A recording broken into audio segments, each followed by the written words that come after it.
টাকা খেয়ে ইলেকশনের আগে বিজেপির তাবেদারি করে, তারা হচ্ছে দেশের শত্রু। মুর্শিদাবাদ কেন বাংলার কোনো কেউ বলেনি ভাই বাবরি মসজিদ করা জরুরি। এখন কেউ রাজনীতি করার জন্য বলতে পারে, সেটা তাদের ব্যাপার। মুর্শিদাবাদের উন্নয়ন, বাংলার উন্নয়ন, মেকি উন্নয়নের কথা চলছে, শুধু বেশি বেশি করে মুখে আওড়ানো হচ্ছে, কাজে কিছু হচ্ছে না। তার যোগ্য জবাব বাংলার মানুষের কাছে দেব এবং আমি 294-এর মধ্যে আমার পার্টি 135টা সিটে কন্টেস্ট করব।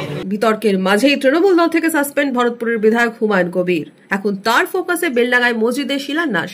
শুক্রবারই বেলডাঙ্গায় মসজিদ শিলান্যাসে সবুজ সংকেত দিয়েছে হাইকোর্ট।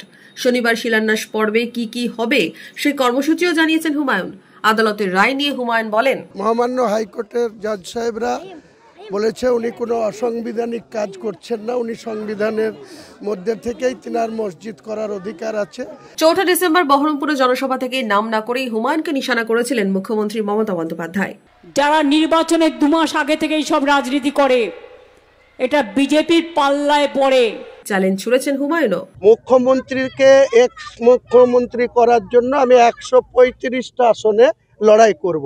বছর শেষের আগে মুর্শিদাবাদের রাজনীতি এখন সরগরম, সুর চড়িয়েছে কংগ্রেস। দিদি তৈরি করেছে, তার এগুলো প্রতিফলন। Every action has its equal and opposite reaction. মসজিদ বানানোর দায়িত্ব সে তৃণমূলের নেতা, মন্দির বানানোর দায়িত্ব সরকার নিজে। তো আমাদের দাবি তো স্কুল বানানো, কলেজ বানানো, শিল্প তৈরি করা। এগুলো কি হবে? এই মুর্শিদাবাদ পিছিয়ে পড়া জেলা। Bureau report, imagine community media.